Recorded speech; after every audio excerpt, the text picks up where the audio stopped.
Is the 2025-26 Spurs team the most dominant team that we've seen in the Spurs franchise history? And let's preview this weekend Spurs and Nuggets game.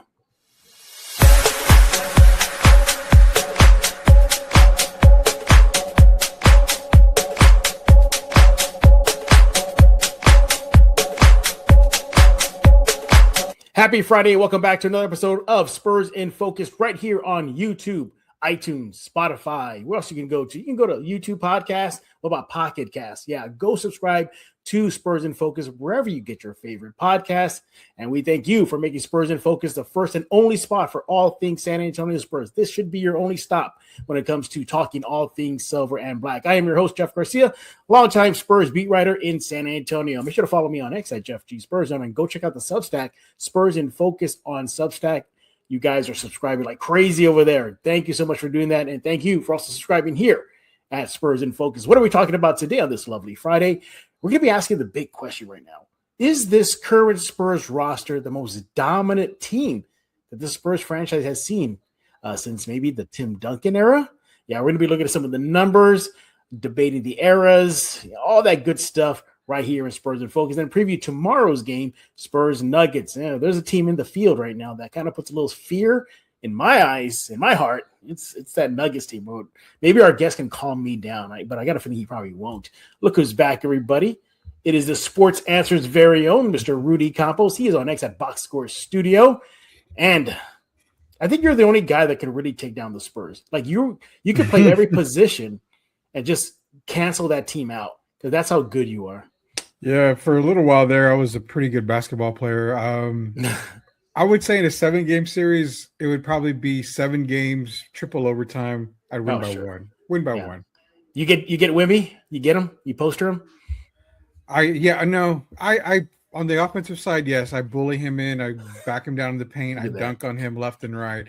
On my defensive side, I just keep him out of the paint. You just body him up, man. Sign him now, Spurs. Sign him now. You heard. Look, the playoff rosters are not set yet. You can still add Mr. Campos to that roster. Oh, yeah. And look, nobody should be surprised. Rudy's back. We made it very clear. Rudy will be one of our most frequent guests here at Spurs in Focus. Aside from Rudy's domination of the Spurs on the hardwood, this Spurs team is just rolling. What are the numbers? Something like 26-2 or 3-2 in the last, 28 games as of this recording. Keep in mind, this is recorded before yesterday night's Spurs-Clippers game. Way too late to be recording after that game. Let me tell you that much. But the point is, even if they lose last night, that's still a phenomenal record. If they lose, it's 26-3. If they win, it's 27-2. And we are forgetting about a perfect month of February too. They did not lose a game in the month of February. So it kind of begs the question, is this one of the most dominant Spurs team in franchise history? Yeah, we're going to be looking back at the Spurs title teams for a comparison. Yeah, you're talking about the Tim Duncan era, Manu, Tony, Kawhi in there too. I mean, the list goes on and on. This team is steamrolling the competition. Really, before we dive into some numbers, you told me on the phone, you're like, this is kind of a good topic. You brought it up on the Sports Answer. Yeah. You're going to talk about it here. This team is dominant, but are they the dominant team in Spurs history?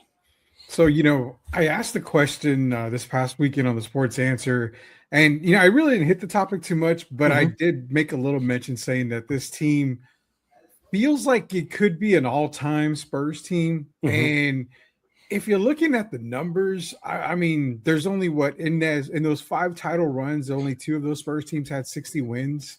The other ones had 59, I think 58, if I'm not mistaken. So they're on that 60. Golly, can we say this could probably be a 63 win team? Oh, yeah, it can be. It's all said and done easily. But again, mentioned that it could be one of the all-time great Spurs teams. And you just got to look at everything, Jeff. I mean, they're pretty much in the top of every category when it comes to team statistics. You've had great teams in the past. Obviously, you had the 99 team with Robinson and Duncan. We're going to get into break. We're going to break down those here in a little bit. But, I mean, this team just feels more dominant than those teams. And I'm not saying it because I'm on a high of what they're doing right now, but I don't remember a Spurs team having this kind of Me neither. This kind of run, especially we all know about the rodeo road trip, but to see a team just completely obliterate teams after February 1st until the close of the season, Mm-hmm.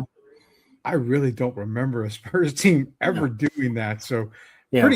pretty good team right here we're watching right now live. I mean, they had a consecutive games of double figure wins. Double figure wins. Factor that in. Factor in they have they could make some NBA history of having the most players on a roster scoring in double figures. That can happen. Yeah. Wemby's just going to shatter records. So yeah, same old Wemby. Just doing his thing and whatnot. And what makes this surprising is that nobody thought heading into the season this team will be this dominant. I mean, Vegas had them pegged a low 40 win season. That's what it was. Heck, I thought they were a mid 40 win season team. You had them around there too, but for them to be knocking on the door of 60 as of this recording, it's just incredible. Look, you got Wemby, you got Castle, you got Harper, you got Keldon, you got Vassell, you got Cornette, you got backup bigs like Plumlee and Olynyk. I mean, this team is crazy deep. Yeah. And let's keep in mind, Harper's coming off the bench, a role that he struggled with, that he admitted in an interview with Anscape. So this is how potent this team can be. Veteran presence. How about De'Aaron Fox? How about Harrison Barnes? This team, I think if you were to roll the ball on the court and throw out one of the championship teams, they might give those championships some run. Do you think this team could give the 99, 2003, 14, 12, all those championships some run? Ooh, I don't want to get in too much trouble here. But looking at a lot of the rosters compared to a lot of the rosters, yeah. I mean, can we truly say that Tim Duncan and Wemby just kind of cancel each other out when it comes to the to the dominance they're going to have? I mean, Timmy put up. I think PD outsmarts them like crazy. I would probably say you'd have to give Tim Duncan the edge, just because his basketball IQ is, I mean, Magic Johnson-esque, especially in the post. I mean, he just has an unbelievable basketball IQ. But when you look at the rosters overall, the 99 team filled with nothing but veterans. I mean, it was just a veteran-led squad. I mean, who was the youngest guy on that team? Elliott, maybe. I don't know. Maybe Sean Elliott. Malik Rose would be another one. But I mean, you're talking guys that are all veterans on that entire team. So I think Timmy was still maybe 2 years. He might have been the youngest one. Yeah. 2 or 3 years into the league. So I think this team probably gives the 99 team a little bit of a run. And I think they actually might beat the 99 team just because of the style of play. And that's what we got to figure. Yeah, is it this style of play or is it play from back then? But overall, head to head, I mean, I would say the only team I think they would maybe have difficulty with. I know where you're going with this. Well, I would say the 13-14 team. That's what I would go. So that Spurs team had something that this one doesn't have. They had focus and they were on a mission. They had gotten embarrassed. That team was they got embarrassed by Miami that last final series, and we all know what happened. Ray Allen, Tim Duncan out of the game, all the stuff, but they came in focused. I think that team would probably give them a pretty darn good series run, this current team.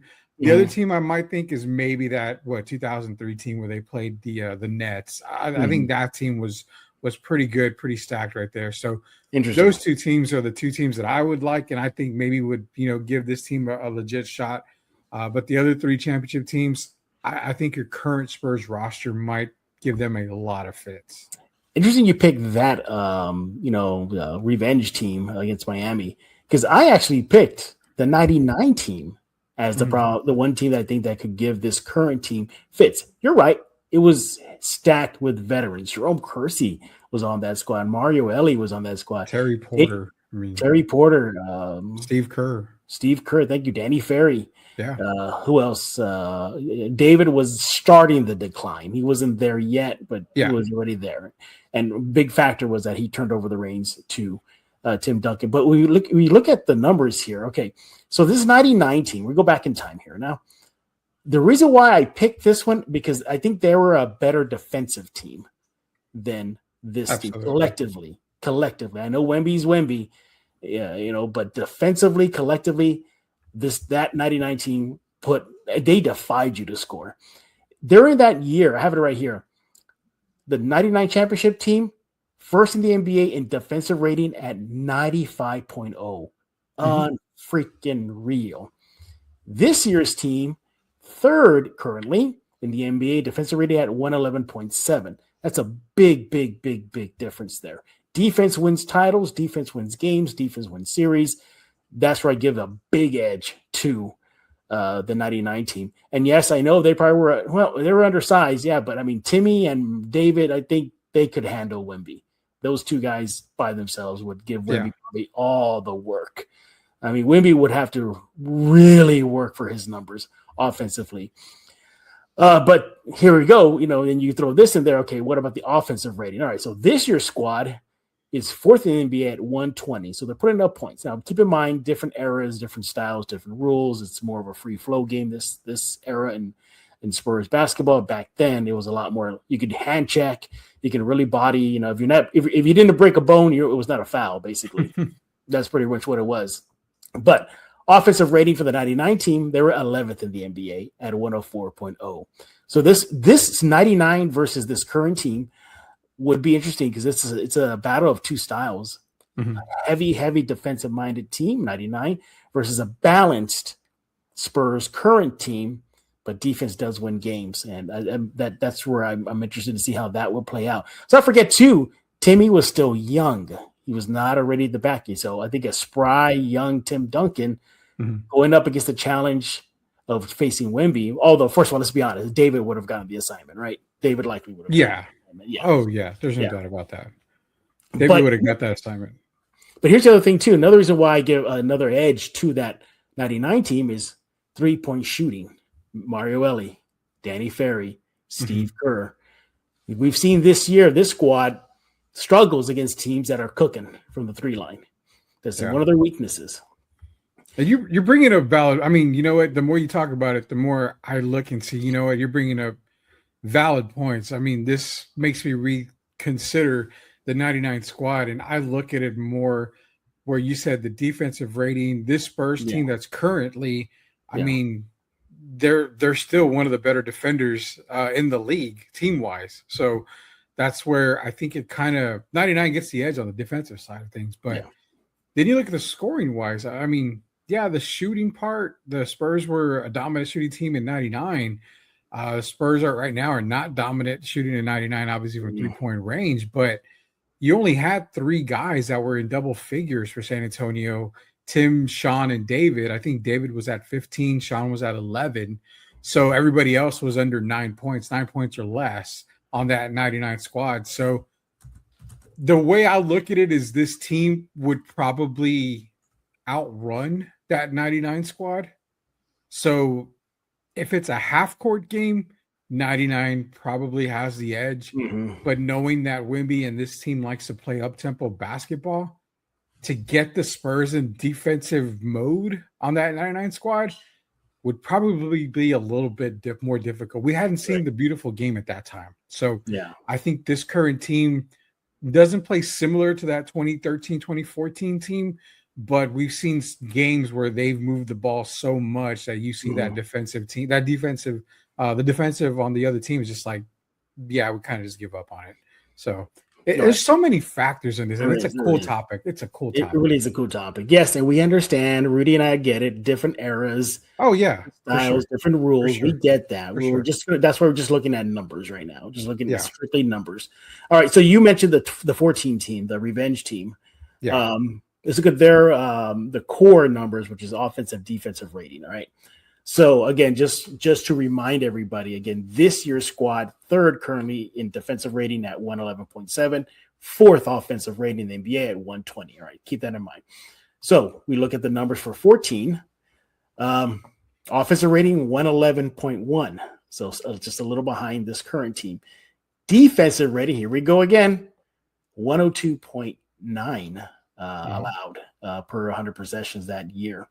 So just a little bit more defense on that end for them. But it was the beautiful game. It was. I I think Popovich-led squad versus Mitch Johnson's led squad right now, Pop would have really figured out how to counteract all the talent that this squad has, because that's exactly what he did to combat Miami. Exactly. If you see the beautiful game, what we saw in 14, well, imagine that maybe just pumped up 2 more times, because that's what you're going to have to do. I can see Pop scheming to get Wemby in foul trouble early. I can see that happening. Timmy, go to work. Timmy, just get at it. It would have been interesting to see Castle versus Parker, because Parker was still in his peak time around that time. Oh, yeah. Manu off the bench facing Keldon. I think Manu wrecks him. I think Manu Keldon's never seen something like Manu. I think Manu gets the best out of him. This would be an interesting matchup. I would actually go for the 14 squad in Game 7. What do you think? Yeah, see, that was the reason why I picked them. Yeah, I mean, a lot of stuff you mentioned. Yeah. The thing with the Popovich thing, you also got to remember, look at the assistant coaches he had. Ime Udoka was an assistant coach with that team. Look what he's doing right now with the teams that he's had. They still had Chip England on that bench as well. Sean Marks was an assistant coach on that team. So, I mean, I think you kind of give the edge on the coaching to that team, but also you mentioned Wemby. Tim gets to work on Wemby, but what Pop had on that team that this team doesn't really have, he had Jeff Ayers, he had Aaron Baines, he had Thiago Splitter. Boris Diaw was huge. Boris Diaw. I mean, these guys were very physical players, especially Baines and Ayers. They could be very, very physical. Boris Diaw would have been one of the X factors on that huge X factor for 14. Yes, he could easily take Wemby away from the paint. He can he can knock down that 3-point shot. But let's not forget the other 2 factors on that 2013-14 squad. Jeff, Danny Green, 3-point shooter plus a defender, so he could guard maybe Stephon Castle. He could guard De'Aaron Fox. So you've got him guarding. Then you've got Patty Mills off the bench, who playoff Patty, we all remember. I mean, there's really no – Dylan Harper could not keep up with Patty Mills at that time, I don't think, because Patty was just on fire. But then, of course, you got Manu Ginobili, who you mentioned. I mean, this Spurs team on paper was probably the most balanced Spurs team that I think we've ever seen. And I mean, it shows. They had 62 wins that season. So, I mean, they just dominated the conference. They dominated the division. They got back to the finals. They beat the Heat. And I mean, they beat them convincingly. So that's why I'm saying that 13-14 squad, probably for me, when you look at everything, is the best championship team and would probably beat this current squad. Would I say hands down? No, but I think it would go like 6 games. Really? Okay. 6 games is still deep. That's a deep series. Yeah, that's a good point there. But let's not forget too, there was a young man by the name of Kawhi Leonard on that 2014. I didn't even mention him. So that Kawhi Leonard, Finals MVP. I mean, come on. I think he probably shuts down Castle. He probably shuts down. Who guards you? Exactly. Who in this current roster guard? Castle probably, right? Castle, Vassell, probably by committee. I mean, Castle will guard him, but can Castle keep up with him? I mean, you got to remember, Kawhi Leonard at that time was the most dominant 2-way player in the league. And if you stopped him and you double teamed him, let's throw out, you had Marco Bellinelli there, wide open on the wing. I mean, that team was balanced. Yeah, that team had balanced. It's the most well-balanced team I think the Spurs have ever had. Think this roster is close to that, though. It's close to being that balanced. I mean, it is like a hair's breadth away to being on par with 14. What they lack, though, is what we hear this season is that experience. That 14 team had the experience of getting their souls crushed in the NBA Finals. That team had a guy named Tim Duncan. And look, Wemby's good. He's franchised, but he's not at Tim Duncan levels yet. But he's definitely on that path. They were ready to rock and roll. All right. And the other guys, Thiago Splitter. I mean, that's a big difference there. That's a big problem for Wemby and Cornette and who else. Now, I'm not here just to bash this current roster or not. But we're talking about the 2014 squad. Matt Bonner is on that squad. You know, he's going to be lining it up from the 3 line there. If you look at it like just key players who know their roles, Corey Joseph. Corey Joseph was a very solid guard coming off that bench. So, but I do think this current Spurs team does give the 14 team some run. It really, really do. What do you think of? Here's one. What about the 07 team that took on Cleveland? You think that would you give this current Spurs team an edge over that championship team? Yeah. That 07 team, I think, man, I don't want to get much trouble, but I think that 07 team was a good team, but it probably wasn't the best of all the championship teams. I mean, Manu, Tony, Tim, obviously. Usually, Mike Finley was on it. Mike Finley was there. You know, Bruce Bowen was towards the end of his career. Yeah. Same thing with Brent Barry, Robert Horry as well. I mean, they had a lot of guys that were valuable, but were kind of towards the twilight and towards the end of their career. But I think the 06-07 team was probably the worst of all the championship teams, roster wise. That's what I'm gonna say. Roster wise, yeah. I mean, you had guys like I think Jock Vaughn was on that team, but I think he got injured, right? Or he was injured, or that sounds familiar, yeah. But I mean, then you had guys like Jackie Butler, I think, was on that team. Melvin Eli. Yeah, Melvin Eli was on it, yeah. James White. So I mean, I think Oberto was a starting center. Yeah, Oberto was on it, yep. They had guys, but when you look at the roster, it's like there wasn't the true dominant Spurs team that you were. Well, this is very interesting. You know, I looked it up right now. That 07 team was actually first in the NBA that year in opponents' points per game. So basically their defensive rating, a whopping 90.1 that year. That's incredible. I don't remember if there was a lot of scoring that year in the league, though. Yeah. I think that was It seems like that year was a boring year for basketball, if I'm not mistaken. I think it just was a boring overall year. What are your thoughts about that team that took on the Pistons, though? That team was that was a handful. Good team. I liked it. It was a 59-win team, I believe, for that team. But again, they had guys, Ori was there. Udrih. Udrih was there. I mean, I think that team, that was a balanced team. I'll say that was a balanced team. It was a really good team. I just don't know if they would have been competitive to some of the other rosters that we've seen from Spurs championship teams overall. I would say it's not the worst team. I think we just talked about the worst championship team by San Antonio, but I think they could do some damage, but it wouldn't be the first team I actually look at. I mean, that was it. That 2005, is that what it was in? 2004, 2005. 2004, yeah, that was 2005 roster. Yeah, I'm looking it up right now. Who else was on that roster? Let's see here now. I mean, that year they finished 59-23. So this current roster could break that record or at least tie it now. Interesting. They were slow. That team was slow. Check this out. They were 23rd in the NBA in pace, 88.9. So they definitely didn't go up and down the court. That's what I said. It was like a boring. Yeah. It was a boring basketball season. Not the team. I remember that season. It just felt like a boring basketball season. I mean, you had games in 70 something to 80 something. I mean, that team did have the big dog though, Glenn Robinson though. Oh yeah, straight out of Purdue, man, big dog. Who do you give the moniker to? Him or Antoine Carr? I give it to Antoine. You almost have to, right? Yeah, give it to Antoine.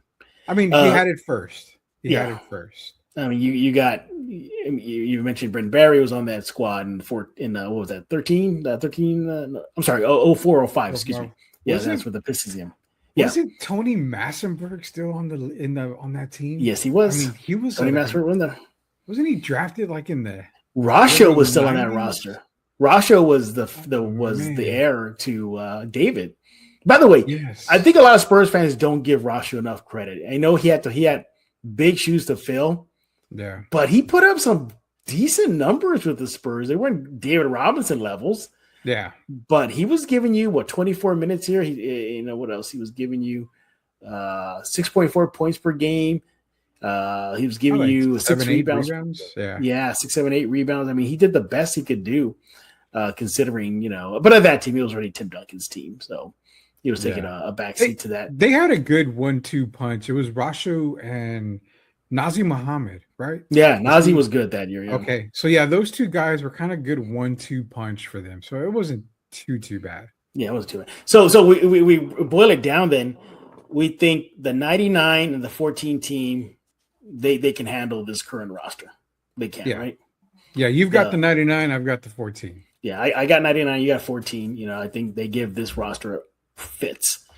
Then you look at the middle championships, 05, 07. This roster probably can handle them. Probably can at least test them and push a game 7 or even upset them. Yeah. But circling back, is this the most dominant team in Spurs franchise? I'm going to say no. We're not there yet. No. Yeah. Yeah. We're close. If they fall short of a finals appearance, yeah, is it pretty much a no? If they make the finals, that's a good point. 63 wins. What if you give them at least 60? If they hit 60 and a Western Conference finals run, is that enough to put them up there with the most dominant Spurs teams? 2014 still has it. I think if you give them 60 wins, it would have to be minimum finals to really? think about it. About it. Because you can, I mean, we talked so highly about that 13-14 squad. I mean, they dominated the league. Yeah, there is no way. So I would think you'd have to get to 62, 63 wins in the regular season. And then maybe we can talk about, okay, maybe Western Conference finals. But I think even at that, they've got to get to the finals if you want to start calling them the best team. But for me, it's going to take a little bit more than just Western Conference finals. All right. How about this? 63 wins, as you mentioned, a hypothetical number there. A finals appearance, but they lose in the finals. I'm okay with that. You're okay with that? Okay. But I have to throw a but in there. They've got to go at least 6 games. They got to make it competitive. Okay. So if they get smoked, then forget it. Yeah, if they get smoked, I'm like, no. They have to go at least 6 games because then I compare it to the 2012, 2013 team. Oh, yeah, I remember that team. Where they got, they lost in the finals. That was the Dallas. That was No, that was Miami. That was Miami in the finals. Yeah, right. So yeah, if they can make if they get that kind of run and then they come back next year, they've already got a taste of it and they're even more dominant, then we can start talking like, yeah, this team is probably going to be that good. Where do you think the Spurs squad that was dominant but lost to Derek Fisher's .4 Lakers team and Shaq and Kobe? That team was dead. That was probably they win that series. I think they end up winning the finals. Oh, yeah, they do. And they probably go down as probably one of the best Spurs teams. And I would even put that Spurs team where they lost to Dallas when Manu fouled Dirk. Mm-hmm. I would put that Spurs team up there as well. So, I mean, so much has happened, man, that could change, the course of Spurs history. But yeah, I think those two teams would be in the conversation had they won. That year with 2003, 2004, that's the Derek Fisher .4 squad. And the Spurs lost to them, the Lakers, 2-4 in the semifinals in the West. They finished that year. What's their record? They were 57-25. Opponent points per game, again, first, holding teams to 84.3. Yeah. Offensively, though, they were close to the bottom, though. They were 91.5. That was 19 out of in the league there. So they definitely put the clamps on you, but offensively, it took them a while to get some offense going. But yeah. I remember that year, Duncan was just dominant that year. Just like nobody could have touched him. Yeah. It's interesting. Okay, how about this? Before we transition to previewing tomorrow's game, Denver and Spurs? Mm-hmm. Titles aside, so don't factor in the championships. Okay. Does this team at least rank in there? So we do it like, I don't know, 99 or 14 we can flip, but we'll say 14, 99. Maybe throw in that the team that lost. What was one you just mentioned right now? To Dallas? No. Miami. The first loss to Miami. Yeah, that one. Maybe the Dallas squad. Then do you put the Spurs team? Are they top 5 right now? Man, good question. I would say, I don't know. Yeah. I'm looking at this. from what we've seen, I probably have them top 5. I think I have them top. I have them at 5. Yeah, at 5. So I've got 14. I've got 13, 14. I've got honestly, I don't even know if I have 99 up there. Okay, fine. 2. Yeah, I don't know if I have 99 at 2. I mean, they were dominant. But it's just kind of hard for me because it's the scoring factor. Like, I know the NBA wasn't a scoring league at the time. It wasn't at all. But, I think they could have probably had better score. I don't know, man. Something about the 99 team that I love, but I just can't rank them super high. I would probably put this current roster, just trying to, off the top of my head, probably would go 4. I can maybe make a case for 3. But definitely 99 would be either 3 or 4. I mean, wherever you put them, they can interchange in there. But I mean, I would say probably 3 or 4. This as of right now, because again, I don't remember. We'd have to do a whole nother show at this. Yeah. I don't remember the dominance during the regular season that these teams had, other than than what we're seeing now, because that 99 team you talked about, remember, they were going to fire Coach Pop at the beginning of the year. They started off horrible. Yeah, it was a bad squad to start. Yeah, I mean, this squad has not had a bad streak all season, and that's something that I don't remember. So if you're throwing championships aside, Jeff, this team could probably be 1 or 2. I mean, if you're talking just regular season. Yeah, just regular season. Aside. I mean, this is probably one of the I agree with you on that one. Yes, a regular season Spurs squad. Yeah, disregarding playoffs, because this team has never. Well, yeah, they haven't been in the playoffs. The drought's over. But just looking at regular season only, top 3.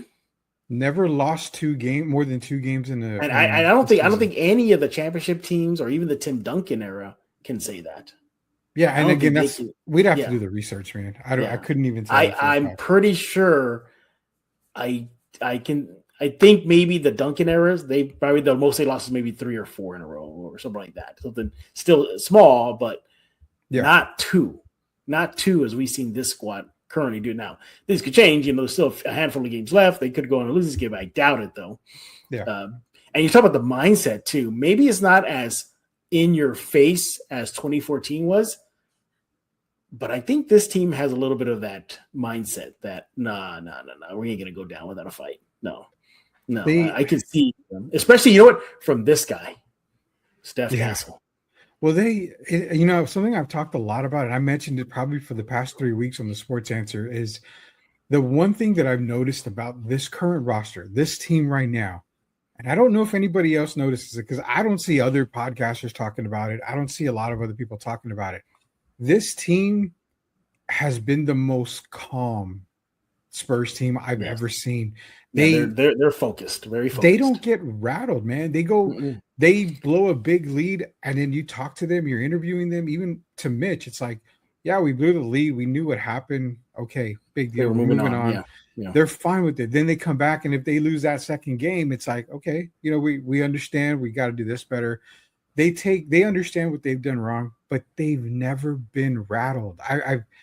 I've never seen a team with this average age not go unrattled for an entire season, because like people have told me on the streets, I'm waiting for the wheels to fall off, and it just doesn't seem like it's going to happen. And I said, no, this team just, for whatever reason, looks focused. And to me, that is a very scary thing for the rest of the league. It is. It really, really is. But this is such a great topic. If we're going to look at overall seasons, including the playoffs, this team doesn't rank right up there. But if you're looking at regular season only, this current Spurs roster has an argument, a big, strong argument. They could be one of the top 3 most dominant regular season Spurs squads ever. What do you think about this topic? You let Rudy know on X at Box Score Studio. Let me know on X at Jeff G Spurs Zone. Subscribe to the Substack Spurs in Substack, and subscribe to the YouTube page right here at Spurs in Focus. We appreciate the numbers going up higher and higher and higher. Keep them up. Rudy, you want to preview tomorrow's game? Sure. Oh, the Nuggets are on deck on Saturday. Early game, thank goodness. Not this 9 o'clock, 9:30 crap that Spurs have been doing lately. Thank you, NBA schedule makers and time zones. Appreciate that, time zones. Nevertheless, it's an early game. Yay. But nevertheless, this is a squad, this Denver team that could probably one of the few teams in the West Conference playoff field that could put a little bit of the scare into the Spurs in a series. Now, numbers aside, we know Joker. Well, as of now, we don't know Joker's playing, but we'll just assume for argument's sake. Joker, Murray, Gordon, and they got quality role players, and they're a big team. This is a massive team. Versus a Spurs team that I don't think these two rosters have seen each other at full power. I don't think they have yet. Mm-hmm. So it'll be interesting to see if they go into tomorrow's game at full power.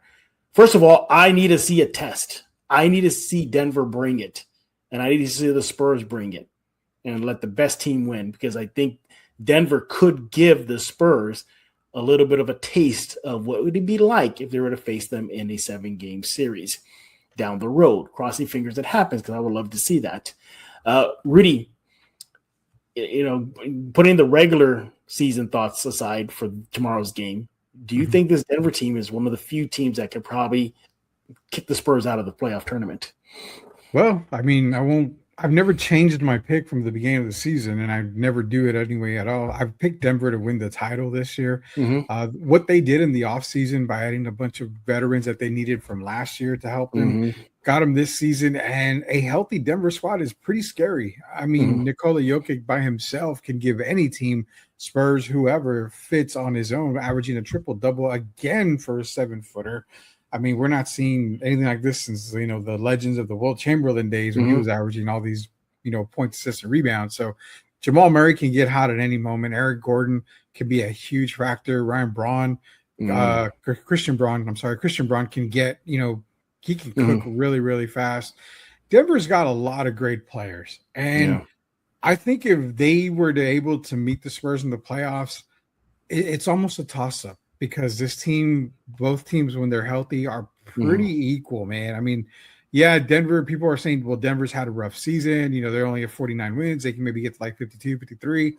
Spurs are going to hit the 60 mark. But remember, Jokic was out for a good part of the season. I mean, so was Gordon. So is Gordon. Gordon's been out for a good part of the season. They've been dealing with a lot of injuries. Had Denver been healthy, you're probably looking at them as possibly a 2 seed. They could be up there with the Spurs and the Oklahoma City Thunder. But as of right now, I expect them to get the 3rd seed in the West, which would put them in the path of San Antonio. So, I mean, it's going to be interesting to see. But, yeah, this is a team definitely to watch in the playoffs.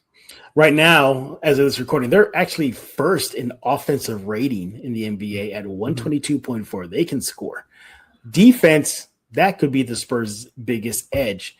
The Denver Nuggets are currently 21st in the NBA in defensive rating at 117.6. They don't really put the clamps down, but you want to talk about scoring, they could do that. I mean, other little factors too. They're first, Denver, that is, in true shooting percentage, 61.5%. First in effective field goal percentage shooting, 57.5.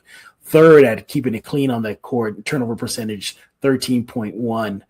They can rebound, 9th in the NBA. So this team may not put the clamps on you, but they do a lot of the other things and why they can get some W's. So for the Spurs, though, I definitely need there's a bit of a debate right now between with Spurs fans right now. Do the Spurs need to be humbled? Do they need to be, a little taken back down to earth a little bit before the playoffs start? Kind of like a lesson, one more lesson before the real season begins. Denver could give them that lesson tonight. We'll see. It'll be in Denver, so Denver will have the home court advantage there, at least for this game. But overall, that's what I want to see from this game tomorrow. I want to see the Spurs tested. I want to see how they face a battle challenge, battle hardened, He-Man battle armored up Denver Nuggets team, and against a novice Spurs team that is making their way in the NBA. Aside from the Nuggets, though, do you think the Spurs, we put in the Nuggets aside, do you think the Spurs team could handle a Denver should they meet in the postseason in a series? It's tough, man. It's tough, I know. I would say my heart and, from my eye test says that yes, The Spurs team can definitely handle Denver. Mm-hmm. The playoffs are a whole nother series. Like it's a whole nother world, man. It's going like to the multiverse. You're going into a whole nother area. And I think, it's weird because you're like, okay, well, they beat Denver here. They beat Denver here. They're not playing Denver back to back to back to back games. I mean, they're playing them here and there during the regular season. So that's where coaching comes in. Can Denver make adjustments to guard Wemby better? Can they guard Castle better? Can the Spurs, figure out a way to stop, a Joker Murray combination if they get hot? There's a lot of factors, but if you're asking for can they handle them? Yeah, I think the Spurs can handle them. This would definitely be both teams healthy. This is definitely a 7-game series, I feel. Yeah, interesting. Yeah, I think so too. By the way, the Denver Nuggets and San Antonio Spurs will meet one more time after Saturday's meeting in San Antonio. So they'll definitely get a little taste of each other's playbooks, physicality, all that good stuff before the real season begins. By the way, these Denver Nuggets have won 3 straight games over the Spurs in Denver. Yeah. So keep that in mind for tonight's game. But yeah, should be a good game. This team, at least through 2 games, the Denver Nuggets and Spurs are split. They are 1-1. And again, for this season, Denver is averaging 121.3 in the 2 meetings, points per game, while the Spurs are averaging 119.5. See, they can score. Yeah. But here we go. The little things, opponent points per game, the Spurs have had the edge so far in 2 games versus Denver, holding Denver to 111.3, while the Nuggets are allowing 116.6 from the Spurs. So there it is. But should be a good battle tomorrow in Denver. Hopefully a good test for the Spurs as the postseason rolls on. But what do y'all think about tomorrow's game? Is this a game that the Spurs need to win to send a message to Denver? I think so. Or do you think maybe the Spurs could use a little humility for the courtesy of a Denver Nuggets team that they could possibly face in the postseason? Let us know. Rudy's on X at Box Score Studio. I am on X at Jeff G Spurs Zone. Rudy, you want to get a little nerdy? Sure.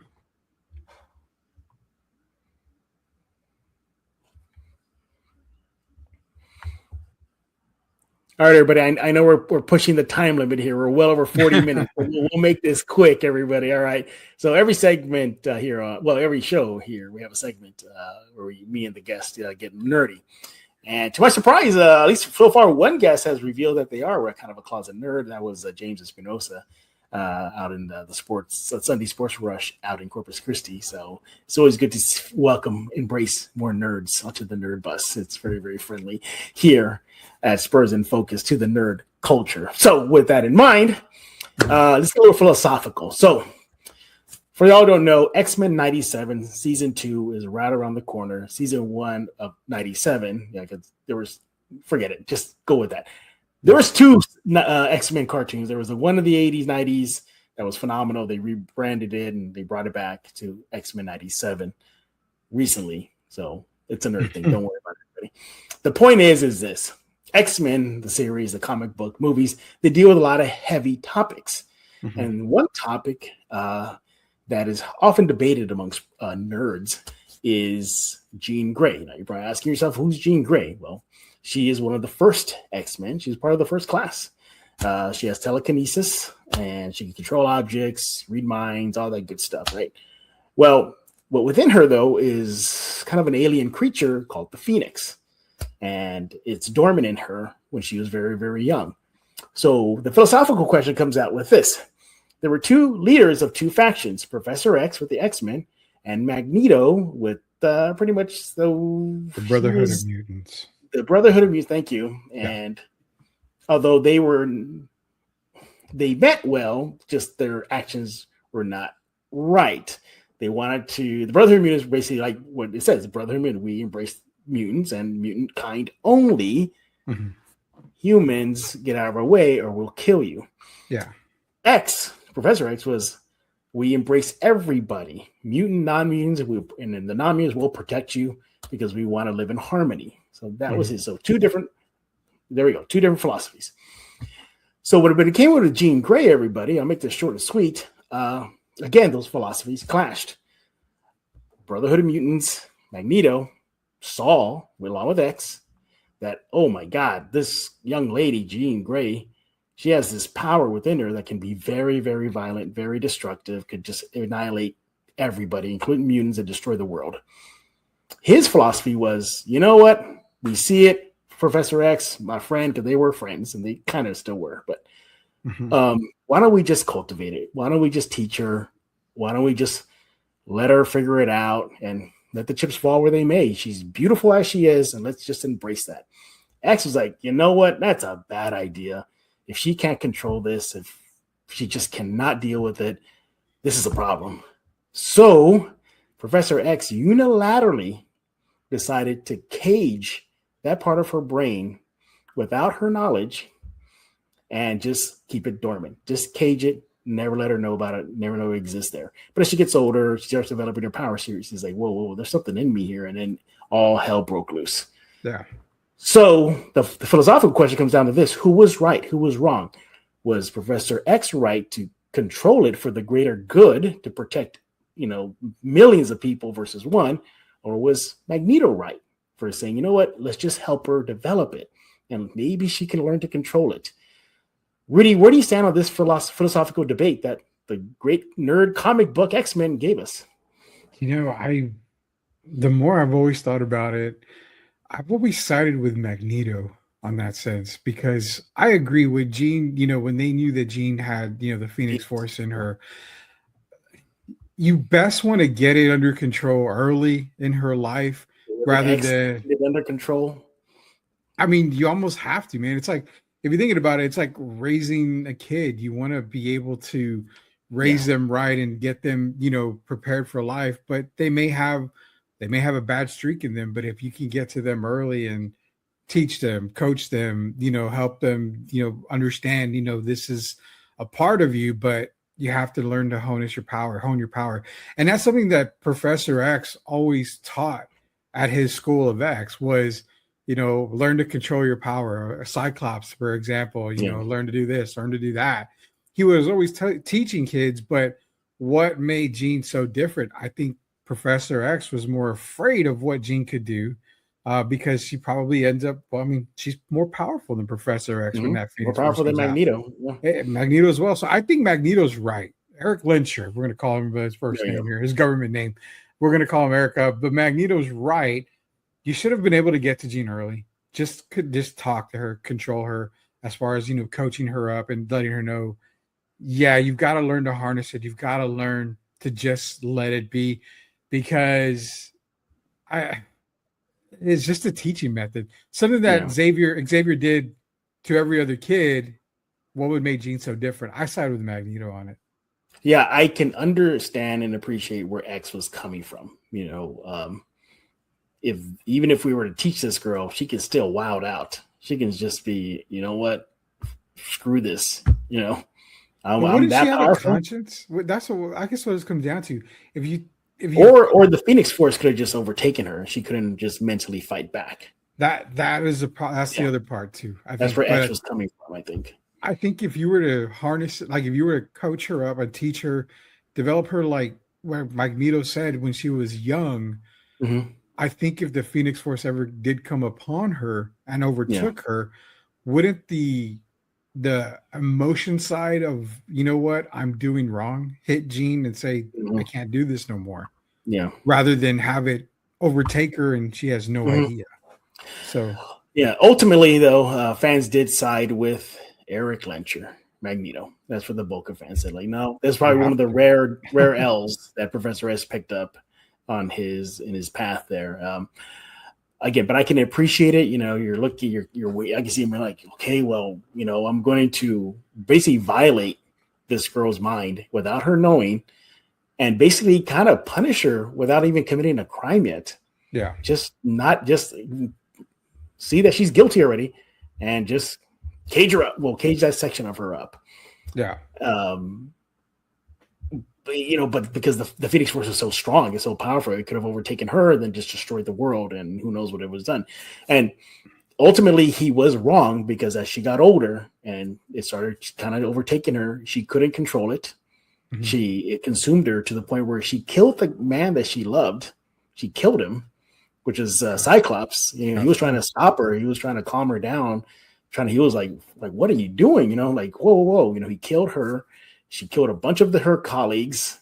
And ultimately she had some resentment towards X. Like, you could have, she was like, we could have talked about this. Why'd you have to do that? Yeah. Didn't help that Magneto, though, was egging it on, though. If y'all watch the movies, when X is revealing it to her, like, I had no choice. I had to do this. He even told her, let me try to cage it again. He's just telling her that. And in the background, you hear Magneto going like, I tried to tell him, I tried, Gene. I tried, and I thought you're beautiful the way you were, but no, that guy, and then you see Professor like, shut the bleep up, man. Yeah. But it's such a great philosophical question, and a lot of people ask me, why are you such a nerd? Well, I love these talks, these comics bring this debate out, Yeah. Is it right? It's kind of like this.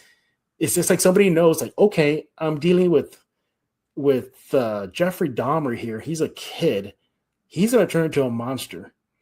Do I, do the ultimate now, or let him run wild when the serial killer he gets older, or do I try to help him be better?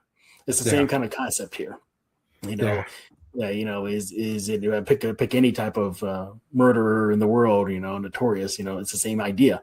And for a long time, though, she had it under control. It was all peaceful until she got older, and she's like, there's something going on. I think she was having like flashes, right? Like she would be like, something's not right, Yeah.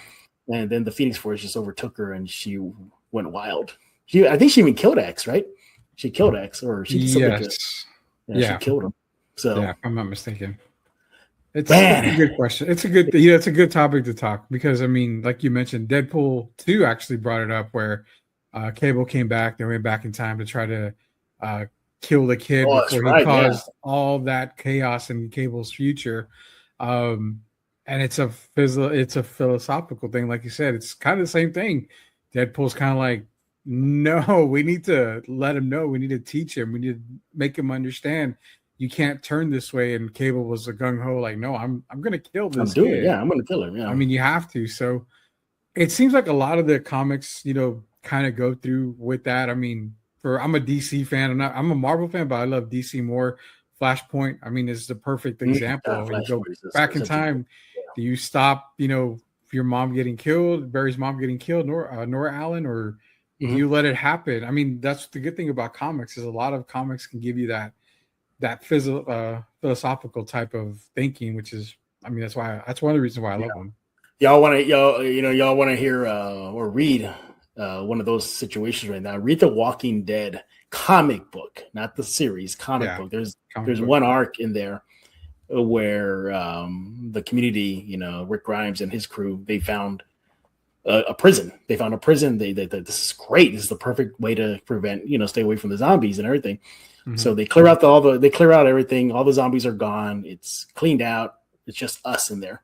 Well, they started finding bodies piling up, finding bodies piling up. And like, we killed all the zombies. We killed all the zombies. Like, did one get loose? And they're looking, can't figure it out. And then one time, one of the characters is just, doing their chores, and they goes into, I think it was like a janitor closet, and they see a dead body. And they're like, what the hell? And she has a flashlight. She turns around, and it was a little girl that was killing people. Why? Mm-hmm. Because she didn't know. She just assumed. She goes, and she tells them, like, hey, no, it's okay. It's okay. They come back to life, because she sees that's her world. She sees, oh, look, I kill somebody. They come back to life. Mm-hmm. That person, they came back to life. So she was experimenting, and they old yellowed her. Yeah. Walking Dead's a really tough comic to get through. Yeah, it's rough. It's pretty graphic. Yeah, it's really graphic. But enough of the nerd center. We're pushing an hour now. I know you already turned it off already, Rudy. I expect that to happen right now. I doubt that as well. But hey, we're done with this nerd segment. But first of all, we'd love to hear what you think about these philosophical things that comic books bring up. Jean Grey, do we cage her? Do we not cage her? Let us know what you think if you're a nerd. He's on X at Box Score Studio. I'm on X at Jeff G Spurs Zone. What is going on with the Sports Answer? Tell us, Rudy. We all need to know. Yeah, Sports Answer, you can catch us on Sundays, and now it's going to be on Friday afternoons live on Answer Now TV on YouTube. You can also catch it on Box Score Studio TV, I Am Refocused Radio, which is on YouTube as well. So definitely, like Jeff said, on X or Twitter, whatever the kids calling it, at Box Score Studio, you can catch it live on X as well. Not only that, you can catch Spurs in Focus now on all those platforms, especially when it comes to Answer Now TV. So you can catch Spurs in Focus on there. It'll be live. It'll be pre-recorded, but it'll be live on those platforms as well. And the only thing I want to leave you, Jeff, was we forgot a certain Spurs team, 15-16 Spurs squad finished the season with 67 wins. Oof, I forgot about that. Yeah. Of course, that was I believe the Kawhi Leonard, Zaza Pachulia. Yeah. But again, it didn't end in the title run. But regular season wise, yeah, that's a top 2 or 3 team right there easily. So it probably pushes this team down a little further. I think so. I think it pushes them down one more. But yeah, that's where you can find everything. Answer Now TV on YouTube. Yeah, that 67 team, man. 67. Mm-hmm. I mean, the team was. I thought it was penciled in already. They just had the Warriors in their way, and that would have been a hell of a series if that didn't happen. But by the way, thank you, Warriors, for sitting Zaza Pachulia next to the Spurs bench in the last meeting. They knew what they were doing. Warriors. They knew what they were doing. All right. Rudy, thanks again for helping us here at Spurs in Focus. We appreciate it. And join us here on a lovely Friday to talk silver and black and nerd it up, as we definitely did this year. By the way, we did get a comment from one of our friend Ed Ortiz on X that, like, we loved your all's last chat about Masters of the Universe. So we're doing something right here at these segments. Everybody else, we thank you all for making Spurs in Focus your first and only spot for all things San Antonio Spurs. Seriously, don't go anywhere else. Come right here to Spurs in Focus on YouTube, iTunes, Spotify, Pocket Casts, YouTube podcast, and don't forget to go to the Substack. It is completely free. I don't charge anybody for it. Just subscribe and you're good to go. It's at Spurs in Focus on Substack. We'll likely be back on Monday as the Spurs season is winding down and we're getting closer to the postseason. So for Mr. Rudy Campos, I am Jeff Garcia. You're in focus with Spurs in Focus.